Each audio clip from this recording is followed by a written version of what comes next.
And I heard tonight's speaker hasn't shared her story in a little bit, so I'm very grateful to be part of her return to that. Elaine B is our speaker tonight.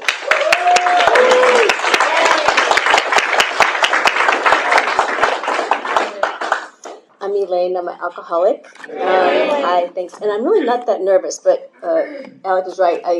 I have my sobriety date is August 3rd, 2002, and the last time I shared was 2003 as a speaker. So I probably am going to tell you more about what not to do for plenty of my story, but I have been sober for that long. So, and just recently redid the steps in a way that changed everything. So I try not to drag on too much about my past, my growing up. But first I want to thank, even though the women aren't here tonight, a lot of them from Noonan, I just moved here from Florida in November, and the women in Noonan were so welcoming to me. And just that little bit where they say, like, are you new? Because I wasn't going to say anything exactly, or it was hard for me. I was coming here after I separated from my husband of 36 years, and my daughters were up here too, so that made it a little bit easier. But just they reached out to me, and you said, "Are you leaving already?" Because that used to be my thing. Come late, leave early, which is not recommended. And I really feel like I'm happy to share more of my history with these ladies, and hopefully the other women. I have 2 sponsees here now, and not here, but they'll listen to it later. So anyway, I'm a miracle right here. I grew up on a farm in Oregon. I have 4 brothers and 4 sisters. 1 brother left now, but my dad I guess he wouldn't say he's alcoholic, but he was drunk a lot. It was scary in our house. It was kind of funny because we had 4. My mom had 4 kids, and then I'm in the second group of 5, and he kept telling us, "I only wanted 4. I only wanted 4." So you didn't have a lot of love feeling.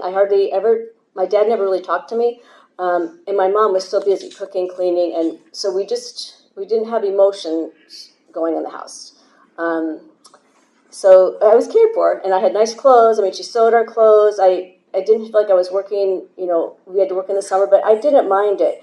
I went to Catholic school, like a lot of us, and the best part about that was in 3rd and 4th grade, we had the same teacher, a nun, and she was new, kind of like, I don't know if you guys remember Sound of Music, there was Maria, and it was like that, Sister Benita, and she was like, God is love. He loves you, no matter what. You come back to him, whereas the other teachers had, not so much my teachers, but the other students might say God was a fearing God, and don't come back to, he'll punish you. That stuck in my head, that no matter what, even if I don't talk to God, he's there, waiting for me to come to him. So that was a helpful thing. The no emotions at home was a thing. And then this is the part, like, I have to say a little bit, I'm going to be kind of vague, but there was like trauma in my house, and I learned a skill to disassociate things that were going on, and then I could also compartmentalize it. So it was like, that's at home, that's bad. I'm at school, that's good. And it kind of was detrimental later in my life, but also good because I could function. And, I went to school, people liked me, I was popular, I got good grades, and at home it was like, and my whole family is like that. We're quiet, I had to really work on, am I mad? Is this a good thing? Our emotions, you would not know there was 9 kids in our house. We were just like, okay. So anyway, I didn't really want to drink because I saw what happened with my dad drinking, and my 2 brothers were heroin addicts. They were older, like 10 and 9 years older than me. My sister joined a cult. She's been in it for 50 years. We get to see her every 7 years. It's kind of, there's a lot of stuff in a big family. Anyway, so I went in when I was 15. My friend took me to a cabin, and she had beer. I didn't want to drink the beer, but instead of saying I don't want to drink the beer, I'm like sipping it and pouring it out, and that's part of my story the whole time. I can't say I don't want this. I'm like, okay, I'm going to fit in, and so I feel like I drank it. And then the next couple months later, they had a tea party for me, and we had, I don't know if you guys remember, Annie Greenspring's Peach Creek wine. and we had like shots. We were like in the tea party, and then shot, and like Elaine's gonna get drunk. We're gonna, and I got so sick and felt terrible the next day. I'm like, why do people want to do this? I mean, it's not that story where people say, I took that first drink and I felt like, oh, this is how I'm supposed to be. It wasn't. I really didn't want to, but slowly but surely, I got used to drinking, and we had Schlitz stout malt liquor, and that's what we drank. I mean, my dad, we had a hop, there was hops on our farm. My dad would only drink Heineken or Pabst. We put salt in the Pabst. I don't know why, but does that sound weird? That does sound weird, right? Okay. Anyway, and now it's a big craft brewery place. All out there in Oregon. Anyway, so so then I started working at Dairy Queen to get off the farm, and somebody brought in speed, and we were behind the ice cream machine doing speed, and we were the best workers. I mean, what's to do? And I was like, when there's nobody there, I'm like, okay, there's gum under the table. So I was like, I mean, the boss thought we were the greatest. So I knew right then that I liked the energizing things, and I didn't want to not be in control. I didn't really like drinking because I didn't want to lose, I wanted to be conscious. So, and then the other thing I remember is, like, I went to a party in high school still. There was a senior there, and he was having a party, and he was popular, and he didn't drink. And I remember going, like, how does that work? How can people still like him, and he's not doing what everybody else is doing? That was so unconscious to me, or how I could do that. So anyway, and then I remember when I started drinking enough,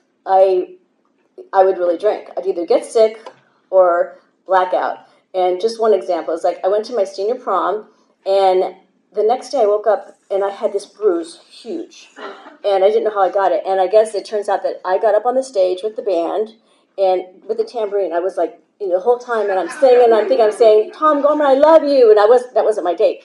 And it was ugly, and I don't remember any of it, and so that was bad. So anyway, the end of high school. See, this is like backwards too. Like I've heard people talk about this. They can be alcoholics, and then when they're sober, they find some other addiction. It could be, food, sex, shopping, internet. So I'm a little backwards. So in high school, the end of my high school year, I got an eating disorder, and this is in '76, so it's kind of before they even knew about it, what it was. They didn't have a name for it then. I think in '79 they finally diagnosed. I mean, they made it a thing. Anyway. So that was my addiction at first, and anyway, so I went to college. I was like doing music, and I didn't like men. I mean, I was just afraid of men, and they gave me, my job was leading the men's choir at the penitentiary. Oh my gosh! So right away, I'm like, I don't want to do music anymore. I'm done. And so I didn't know what I wanted to do. And I was thin. I started doing I was modeling, but just like junkie model. I mean, like I went to Cinderella Charm School, and she was telling me you're so great, and that was kind of fed my disease of eating. And meanwhile, it kept me away from people. I didn't want to date anybody. Just isolating.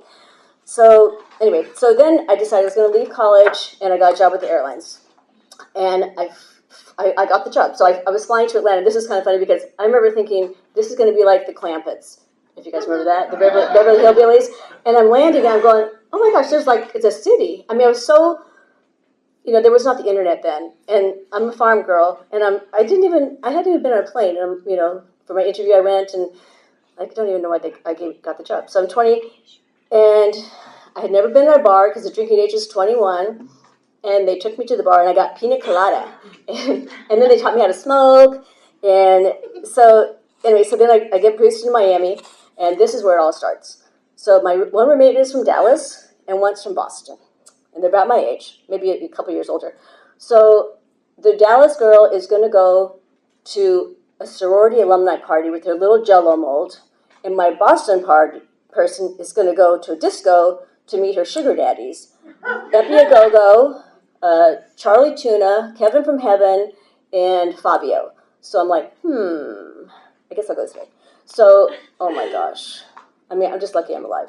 I mean, really, it was crazy. Drug dealers, and it was kind of cool to do drugs, certain drugs. It was like Miami Vice time, and everybody is sniffing, and it was heaven. So I could stay skinny, and I still didn't really want to drink, and I'm just happy I'm still alive. And I was a good worker, too, because it was old. It was different then in the airlines too. They didn't check our stuff when we got on. We went in the secret way, and I mean, we were not always doing things, but you could. And even passengers would go into the bathroom and have like a spoon in their ear, and it's all cool, and it just was very accessible. And people would drink on the layovers, and I just joined in because that's what you kind of got to do, even though I didn't really want to. Well, here you go again. Every time I drink a little bit, I would black out. And I remember I would have dreams. I think this is God giving me a dream. I would be talking, this is in my dream. I'm talking to them, and I look down, I have no clothes, I'm naked. And then I knew again, I said something I shouldn't say, and the next day they're like, ooh, you didn't, So right away I'm like, I shouldn't be drinking. So I pretty much stopped that too. I could do it on my own then. And so I'm not an alcoholic because I'm not drinking that much. So anyway, later in let's see what happened next. Okay, so the eating was really bothering me. I was isolating, I was lying, I was telling people I was doing all these other things when I really was going to be home alone, or I'm going to be exercising. I wouldn't eat for 3 days. It was taking over my whole life, and like drinking could too. I just really didn't think it was a problem then, so I put myself in a rehab. And their rehab then was like, you're just being weak. Think of other ways to be crazy and numb, and I just thought, that really put me down a different path, that I'm just weak, and I'm a loser, and I'm a liar. I mean, I still needed the 12 steps to know that I was powerless, but I didn't have it then. So anyway, so then I met my husband, and then he was a normal person, but, we drank a little bit, did a little drugs, but nothing huge. So this was the clincher for me. I didn't like my mother-in-law, and she was annoying. And I was talking to my girlfriend, and she said, well, why don't you have a drink before she comes? And I'm like, oh, that's okay. And I think it was because I drank for a reason. And I tell you, it worked. And then you know what? I couldn't stop. It just was, I don't know if it was the mental mindset of it, or it was going to come, I knew it. But I literally couldn't stop. And I went to my first AA meeting myself, and they said, how long have you been drinking? I go, 6 weeks. And they were like, you can't be. And I go, well, I can't stop drinking. I just wanted it. It was like that craving, and like people talk about when they first drink, that they felt normal. But I was thinking I was 30. That's my story, which it sounds strange to me even. But anyway, so then I got pregnant. And then I really knew, and I had to go to rehab again. And it was easier to get into rehab at that time. And, I told my gynecologist, I'm drinking a glass of wine a night. He goes, oh, that's okay. And I'm like, a glass of wine is like a bottle and something. And I knew it wasn't okay. So I went to rehab, and then they had eating disorder and 12-step. And I came out of there, and I was pumped. But I was pregnant, I had a baby, and it was so easy. And that's another reason why I kept myself on the outside. But so then after a year of having her, then I thought it was easy to be sober, so I started drinking again.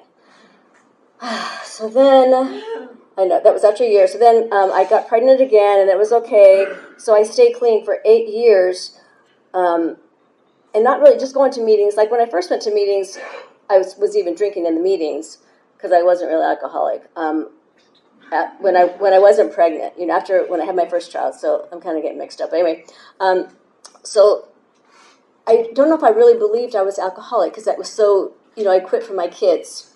So, okay, so I haven't been really drinking for 8 years, and my husband and I are going out, and he says, I think you can have a drink. And I said, I think I can too. So I drank, and then the next week, we had some champagne, and I drank so much I got sick. So we had a disco party at our house for when we turned 40. And there was so much booze left. And then I just, downhill. For 4 years. I was in and out of the rooms.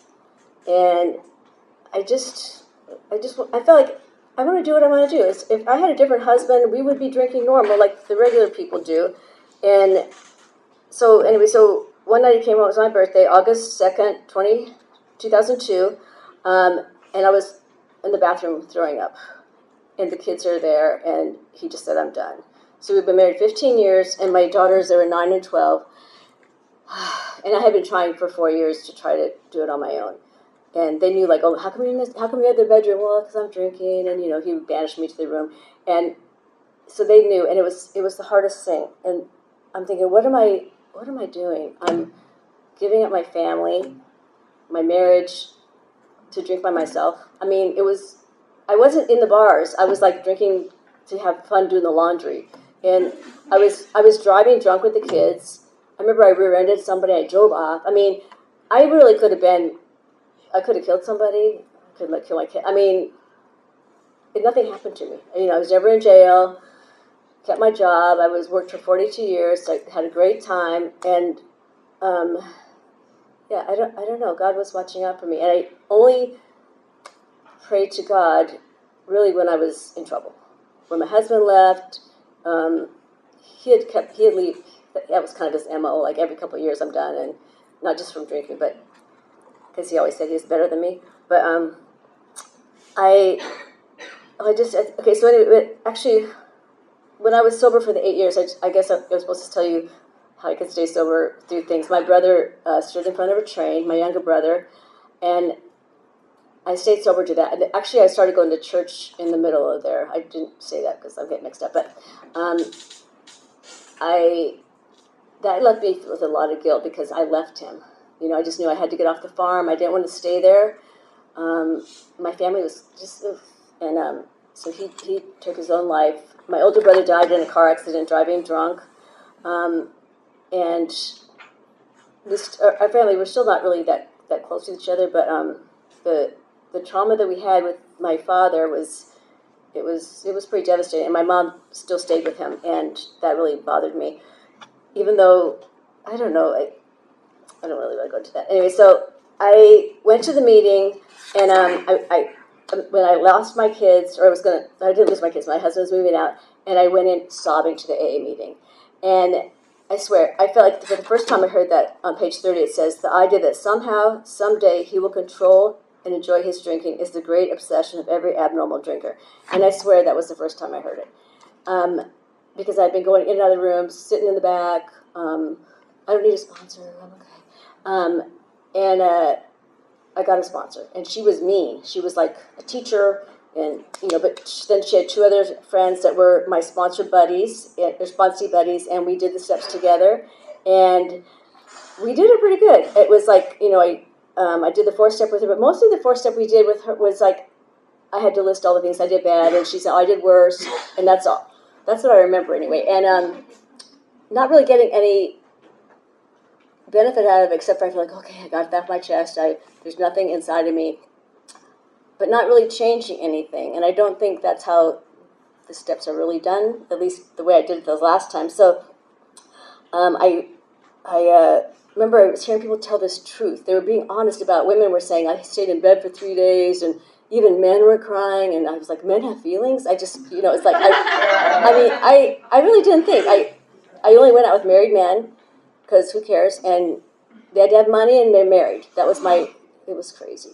Not when I was married, but when I was single. And I just didn't trust anybody, because when I was growing up, you had to just be nice and smile.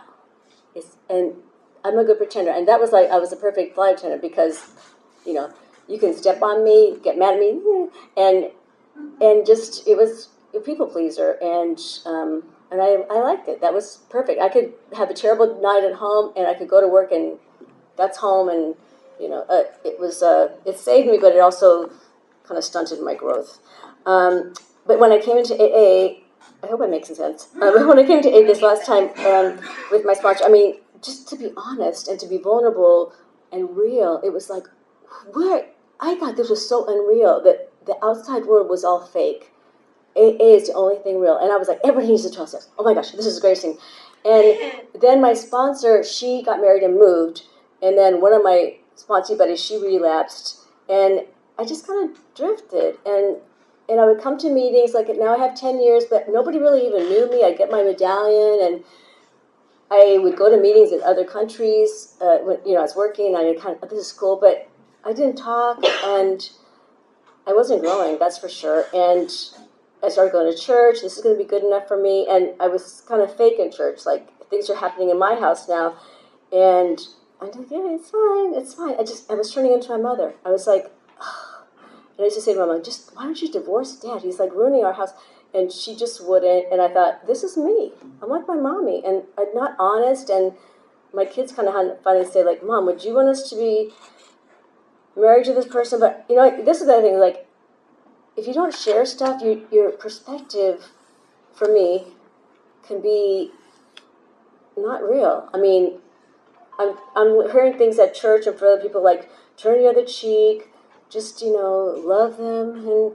And if I talk to other women, like in AA or some other women, they might say, Elaine, that's disrespectful. That's not okay. And I mean, I discovered that later, way later. I mean, I'm 65. I should have known this later, but actually, I'm kind of getting ahead a little bit. But so anyway, we moved to Naples. I quit from my job. It was like COVID. We both retired. It was going okay. So we moved to Naples, and I go to this one meeting, a women's AA meeting, and I hear these women that have like 20, 25 years, and I think I had 20 then, and they were like, until I really did the work, my life was like, ugh. And I thought, that's me. Like, I'm not really happy, and I'm just like kind of, not, I don't have that connection with God I used to have. It was like, I was saying I was praying, and I was lying. I wasn't getting on my knees in the morning and the evening. All that stuff I knew that I was supposed to do before. I wasn't doing it. So I went through the steps again, and I started. It was in 20 years, and I knew that God was the only thing keeping me sober. I was doing no work at all, and so when I did the work with this last woman, we did the 4-step and talked about it, and she was like, "What was your pattern?" And I was like, "Well, I was." What are you afraid of losing or not getting? So I was like, I avoid people. I'm a people pleaser. I'm a liar. I'm relying on myself and not God. I mean, and I thought I had this control over other people. Like, the reason you're not happy is because of me. I was just like, it was looking at the patterns, like what was making me feel bad. And it was just all in here, just not being able to speak up, just letting people walk all over me. And then I would get that resentment of like, well, either feeling like I'm not good enough or I'm not explaining myself very well, but just going through the steps and seeing my pattern. And she's like saying, Elaine, you're delusional. You're not judging this right. And it saved me. I could start to speak up. I was honest. And I just like myself so much better. I used to come into the room and go like, it's like the self-centeredness. I'm like, I'm not self-centered because I help people. But I'm like going, okay, they're looking at me. And then they're looking at me and they're saying bad things. It wasn't like they're looking at me. It's like, oh gosh, I'm not good enough. And like now, I could be saying that everybody's bored. They're going like, oh my gosh. But I'm not really thinking about that because I'm just doing what I'm supposed to do. And it's okay if you're bored. And I'm just doing what, I'm getting out of my comfort zone. And you got to be uncomfortable to be comfortable. And I know all those phrases, that God is in the pause, pick up the feather, put down the bat. What was that thing? Put down the bat, pick up the feather. All those things. I try to remember some of those, but it's been so hard for me because at this point in my life, I have to say, set a boundary. I mean, we're so much smarter. My kids are in their 30s, but they're like, a trauma bond, set a boundary, and all those were, even the Me Too thing. I mean, everything is so much better now. I mean, the women nowadays, I think it's a lot better. I don't know what I was going to say, but, I'm more present. Like, I know that I'm conscious, like, every night. Okay, so now every night I do, I get in the morning, before I get out of bed, or actually I get up on my knees right away, and I say the Serenity Prayer and the 3rd-step prayer, and I am cognizant or conscious of God and everything. I'm trying to do what God wants me to do. And before I could just, it was part of my, not preservation, but my skills. Like I said, I can disassociate. Like, you could say bad things to me and then I can just go on. And I want to be aware and say, that's not okay. And really, my head was up here all the time. I missed a lot. And that's why I had to really kind of write stuff down. And I didn't do a very good job of keeping on track. But I just think the best thing I can tell people is to really get in and do the work, to not be on the outside. Because I got to tell you, there's people that have like 3 years that are so much better centered in the program and in God's will than me. And I've just been blessed to have, God's watching over me and just keep me sober. And this last couple of years, I'm not a good speaker, but one-on-one with somebody or in a small group, I can share, and I do have wisdom from, my past. And it was like, I just heard I love analogies, and the one was that, if you were a surfer in the ocean, you see all these big waves, you love it. But if you're a swimmer, not a very good swimmer, that scares you. And part of being sober and being able to help people is like, I want to be the surfer. I can help people enjoy what they're going through, even if it's a trial. And I just feel like I'm not a whiner, but sometimes you just got to share some bad things that happen so people can realize that they can get through it. And the best way to get through it is to share it ask for help. I don't like to ask, well, in the past, I didn't like to ask for help because I'm okay. I'm fine. And it did such a disservice to my whole family to let things continue that shouldn't have been continuing. And, but, it doesn't matter. It's like, that was the past, there was good and bad, easy, hard, but it's my life. And I'm just so grateful that I'm still here and I have so much to be grateful for. And that's the other part of my daily thing, is to have a gratitude list and with all my prayers. That's really all I have. I think I talked too fast, but Tim said if I wanted to, I don't have to open it for questions, but I told him like when we used to speak in Florida, somebody would talk for like 20 minutes. And then people would say, oh, if I can really relate to that, or ask a question. So I thought if you guys wanted to, if anybody had anything to share, like that you could relate, or maybe some input, maybe you can tell me something, I don't know. Would that be okay? Anybody? Yeah, sure. Okay. Yeah. Anybody would go for it, or should you raise your hand, or whatever you think? Come on. Tag? Should we do the tag thing? Okay, fine. My name's Misty, I'm an alcoholic. Hey, Misty. I can relate to 90% of your story. Oh, good. It was really awesome. Thank you for your service. And like you, my drinking began trying to fit in, and I always felt like I fit in when I was drunk. And I went from sober to blackout real freaking quick every damn time. Sorry for cussing. And that's all I got. Brittany alcoholic. Hi, Brittany. I love your analogy about the waves because, ironically enough, some years ago I almost drowned in a rip current, and thankfully, two guys. I saw the wave coming, and by that time my feet had already come off the ocean floor, and two guys were within arm's reach to pull me out of that wave. And the lifeguard had already gotten off of his post running down the beach to come get me. But today, I use that analogy of almost drowning. My alcoholism, equating that to the wave that took me under. And the guys and the people who were on standby to pull me out of that wave, the 12 steps, my sponsor, people I've been able to connect with in my recovery or on my recovery journey, pulling me out of that wave and keeping me on the bank.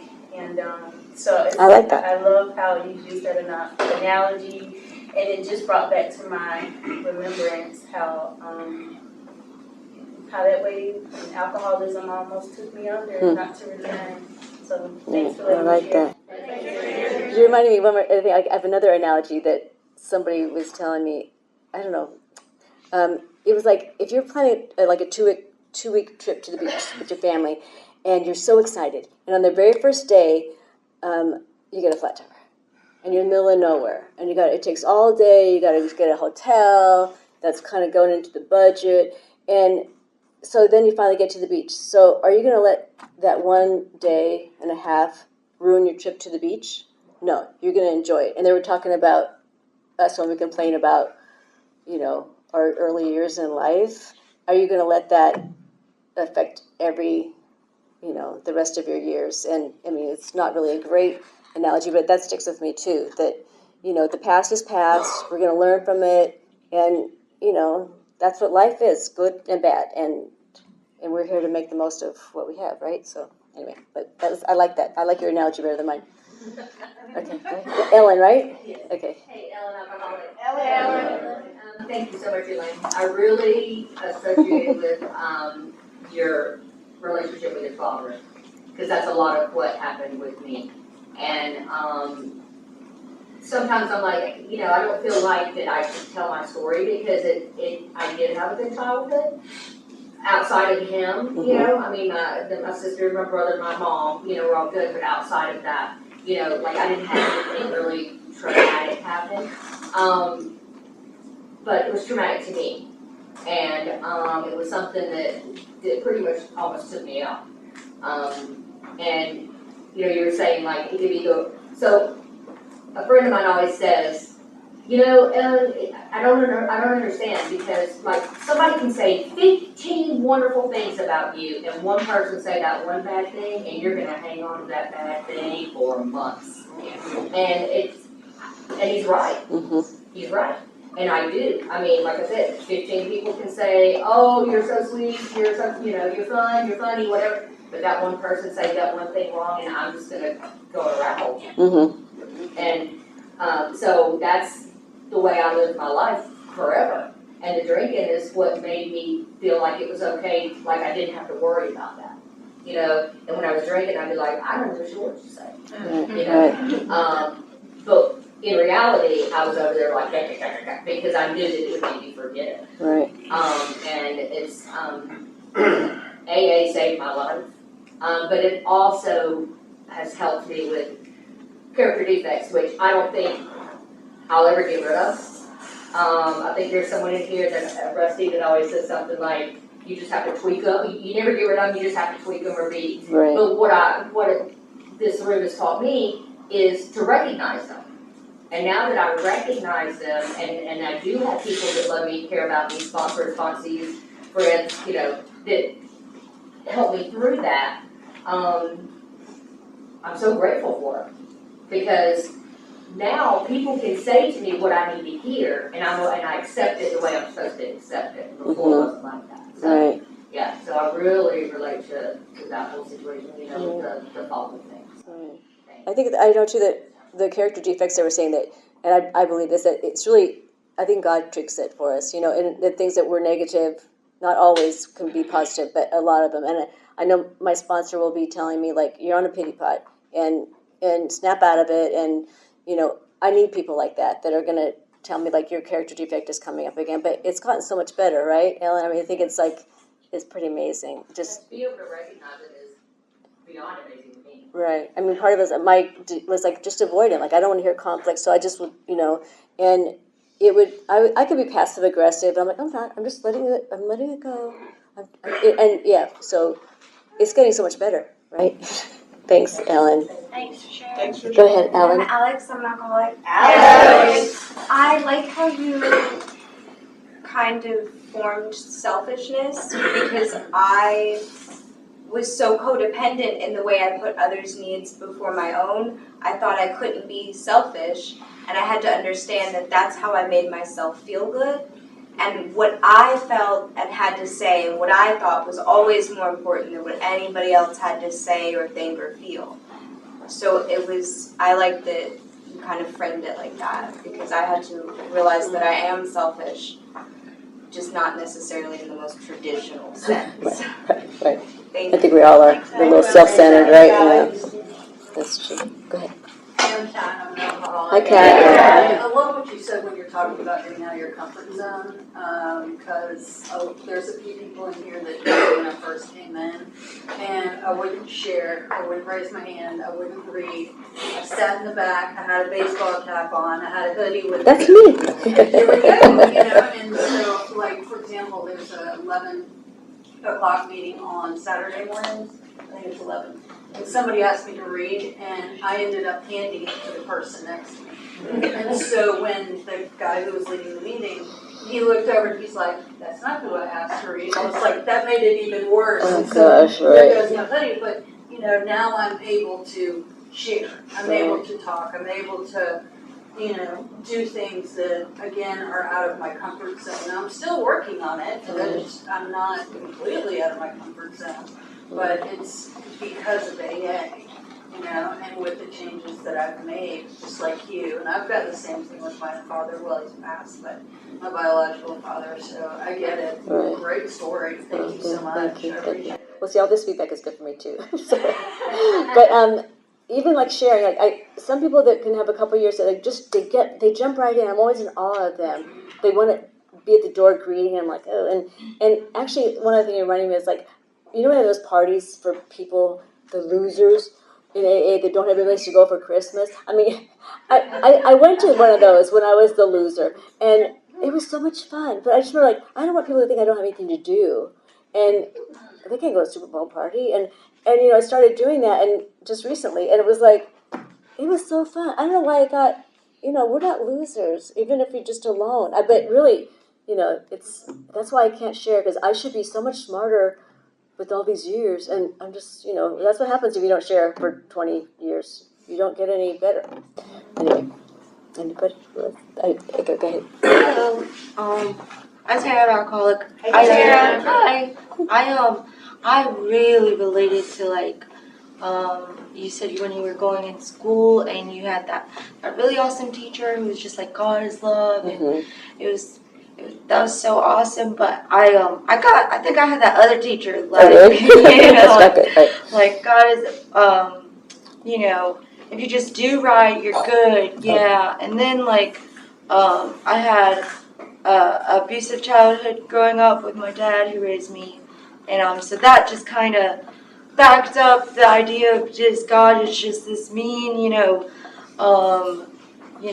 not good enough, or there's nothing, so I completely love and relate to what you said about those unworthy feelings, that rejection. It's like, I believe it's we go through these things very spirit of rejection. I'm very thankful to have AA and being in community with people who understand, because it's we're replacing a spirit of rejection with a spirit of acceptance. God is love, and it's so really awesome to experience that. And I really loved everything you had to say. And you don't think you did great, but you did a really great job. No, and I hope you guys get it while you're young, for real. I mean, not just showing up and being in the back. I mean, you got to do the work, and, just hope that sticks with you. Okay. All right, thanks, you guys.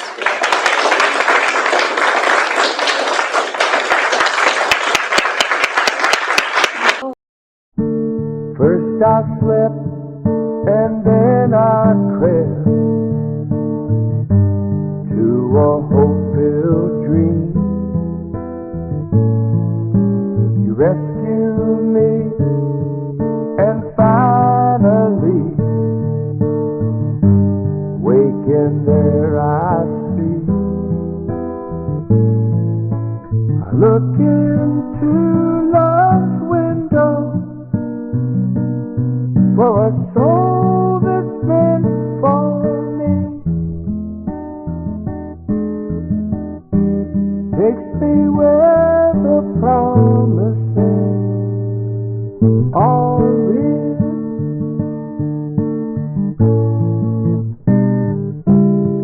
Sometimes quickly, sometimes slow, we get just what we need. On a broad highway, stride for stride, we walk eternally.